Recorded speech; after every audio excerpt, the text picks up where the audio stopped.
যে মনে করেন এই পৃথিবীর 2.5 দিনকের খোরাক আছে এই জায়গা। কাউকে স্বপ্ন দেখাছে যে এই মানে অসুখে হয়তো হতে পারছে না, আল্লাহর কাছে নামাজ পড়ছে যে আল্লাহ আমি কেমনি উদ্ধার হব। এখানকার কোনো মানে গাছের পাতা টাতা ছেঁড়া হলে মানুষের নাকি ক্ষতি হয় আর কি, এটা আমরা শুনছি আর কি লোকমুখে। আর এখানে প্রতি শুক্রবার শনিবারে অনেক লোকজন আসে বাইরে থেকে। এই হচ্ছে সেই গাজী কালুর কোর্ট বা জিনের আদালত।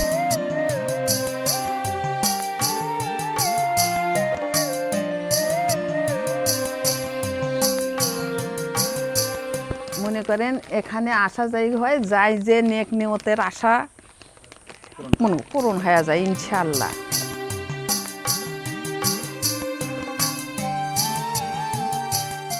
রাত গভীর হলে বগুড়ার এই মাঠে নামে এক অদ্ভুত নিস্তব্ধতা।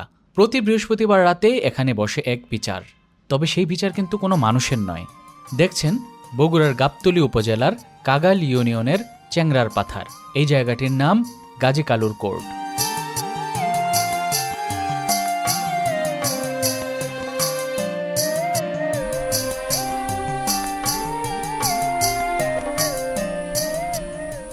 আজকের ভিডিওতে জানাবো এই জায়গার ইতিহাস, এখানকার প্রচলিত বিশ্বাস এবং সবচেয়ে গুরুত্বপূর্ণ প্রশ্ন, এইসব কি আসলেই সত্য?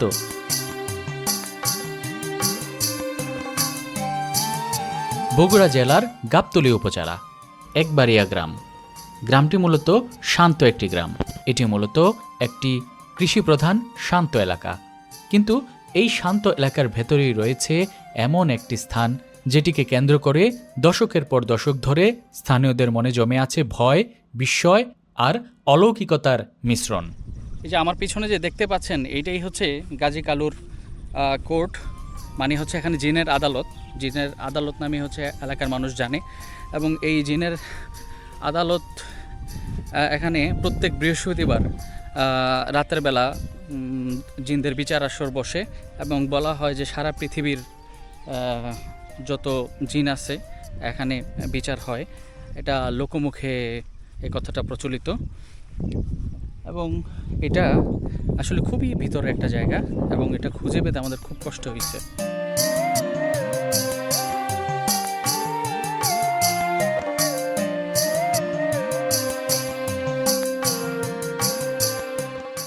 গাজী কালুর কোর্ট খুঁজে পাওয়ার জন্য আমাকে সর্বাত্মক যিনি সাহায্য করেছেন তিনি হচ্ছে আলী আশরাফ ভাই। তিনি এনআরবিসি ব্যাংকের অডিট ম্যানেজার এবং সাথে ছিল নজরুল ভাই, উনি গাবতলী উপজেলার এনআরবিসি ব্যাংকের ব্রাঞ্চ ম্যানেজার। ওনার সহযোগিতায় মূলত এই জায়গাটা আমি খুঁজে পাইছি, না হয় এটা আমার পক্ষে পাওয়াটা খুবই কষ্ট ছিল। তো আসুন আপনাদের দেখাই যে আসলে এটার ইতিহাসটা কি, ঘটনাটা কি, কিভাবে এই গাজী কালুর যে কোর্ট এখানে আসলো এবং জনশ্রুতিতে মানুষের মুখে মুখে কিভাবে গাজী কালুর এই কোর্ট বা জিনের আদালতটা মানুষের মুখে মুখে ছড়ালো এবং আসলে কি ঘটনাটা, ইতিহাসটা আপনাদের বলার চেষ্টা করছি।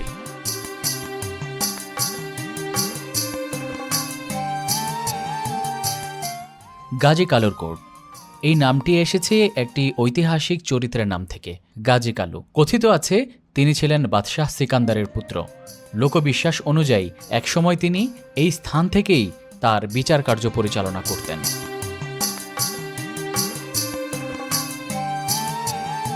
তিনি ছিলেন বাদশাহ সিকান্দারের পুত্র, একজন শক্তিমান ন্যায়পরায়ণ শাসক যিনি কেবল মানুষের নয় অদৃশ্য জগতেরও নিয়ন্ত্রণ রাখতেন বলে জনশ্রুতি আছে। লোককথা বলে এই চেংরার পাথারেই একসময় তার দরবার বসত। তিনি বিচার করতেন, ইনসাফ করতেন।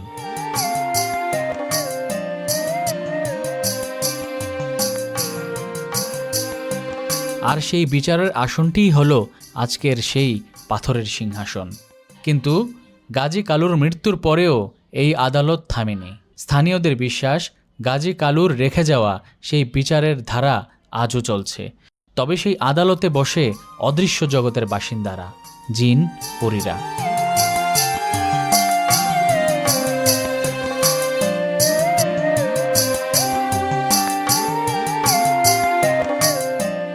বাদশাহ সিকান্দারের পুত্র গাজীর পুরা নাম ছিল শাহ গাজী। পুঁথি বা লোককথা অনুযায়ী তার পুরো নাম বরখান গাজী বা বরখা গাজী। এই কাহিনী মধ্যযুগে রচিত গাজী কালু ও চম্পাবতী পুঁথি ও পাঁচালী কাব্যে তার বীরত্ব ও অলৌকিক মহিমার কথা বলা হয়েছে।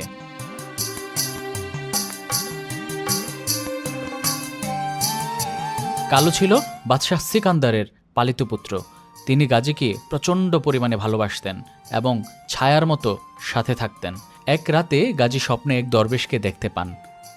এরপর তিনি সমাজ ও মানুষের কল্যাণের জন্য রাজপ্রাসাদ ছেড়ে ভাই কালুকে নিয়ে ফকিরের বেশে দেশ ভ্রমণে বেরিয়ে পড়েন।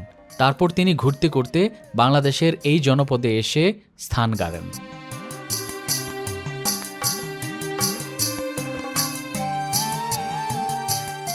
এই পুরো এলাকার কেন্দ্রে দাঁড়িয়ে আছে একটি বিশাল বটগাছ। বহু পুরনো বটগাছকে ঘিরেই গড়ে উঠেছে নানা কাহিনী। তবে এই বটগাছটি একটু আলাদা।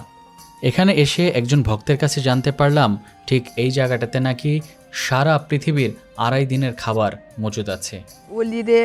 ওলিয়ারাও আসে, সব ওলি আসে, বুঝছেন, সবাই আসে। আর হচ্ছে মনে করেন এই পৃথিবীর 2.5 দিনকের খোরাক আছে এই জায়গা। হ্যাঁ, 2.5 দিনকের খোরাক। এটা আমার বাপ দাদা আমূল থেকে আমরা শুনে আসিচ্ছি, এখনো আমরা এরে বলে আসিচ্ছি। এই পৃথিবীর 2.5 দিনকের খোরাক আছে এই জায়গা।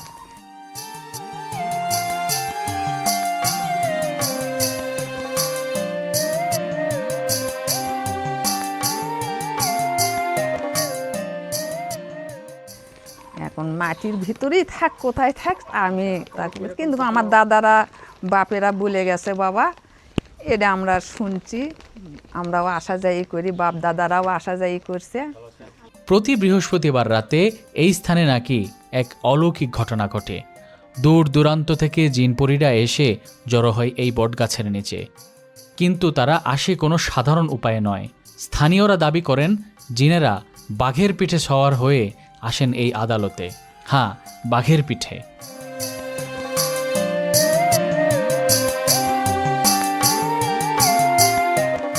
সেই পাথরের সিংহাসনে বিচারক আসীন হন। যে জিন অন্যায় করেছে, অপকর্ম করেছে, শয়তানি পথে হেঁটেছে, তাকে ধরে আনা হয় এই আদালতে। বিচার করা হয়, শাস্তি দেওয়া হয়।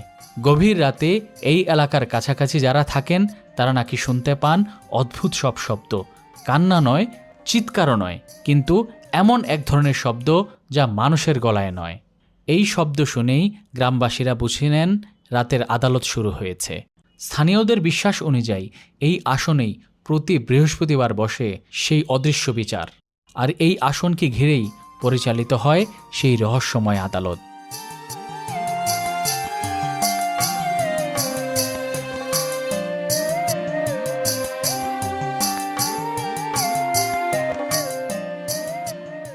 এই গাছটি নিয়েই সবচেয়ে ভয়ঙ্কর কাহিনী প্রচলিত। অনেক বছর আগের কথা। এলাকার এক ব্যক্তি এই বটগাছের একটি ডাল কাটতে গিয়েছিলেন, হয়তোবা জ্বালানির জন্য, হয়তোবা অন্য কোনো কারণে। সেই রাতেই তার পরিবারের 4 জন সদস্য মারা যান। একই রাতে 4 জন।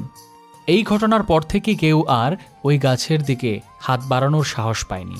বলা হয় কেউ কেউ এই গাছের ডাল কাটতে গিয়ে আর কোনোদিন কোমর সোজা করে দাঁড়াতে পারেনি। সারা জীবন বাঁকা হয়ে থেকেছেন।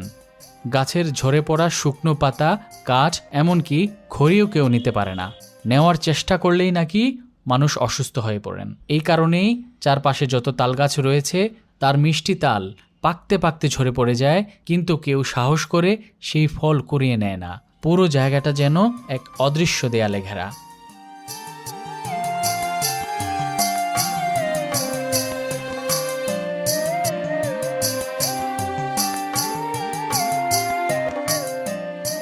অনেকেই এই স্থানে আসেন মান্যত করতে, জিয়ারত করতে, মনের বাসনা পূরণ করতে। অনেকেই মনের বাসনা পূর্ণ হওয়ার পর আবার সেখানে সিন্নি দেওয়ার জন্য মান্যত করেন।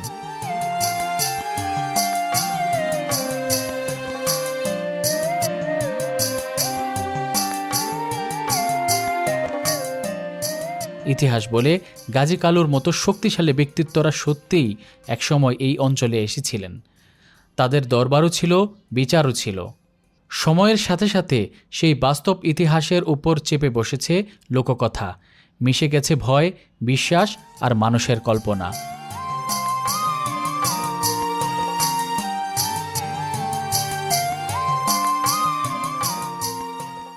একটি প্রাচীন বটগাছ, একটি রহস্যময় পাথরের সিংহাসন, অন্ধকার রাত, একটি নির্জন মাঠ, এই সব কিছু মিলেই তৈরি হয়েছে গাজী কালুর কোর্ট, বাংলাদেশের লোকসংস্কৃতির অন্যতম এক অধ্যায়। এটা কুসংস্কার নাকি ইতিহাসের গভীরে লুকিয়ে থাকা সত্য, নাকি সত্যি এই জায়গাটা আধ্যাত্মিক শক্তিতে ভরপুর? আপনাদের জানা মতামতগুলি কমেন্টে লিখে জানাবেন।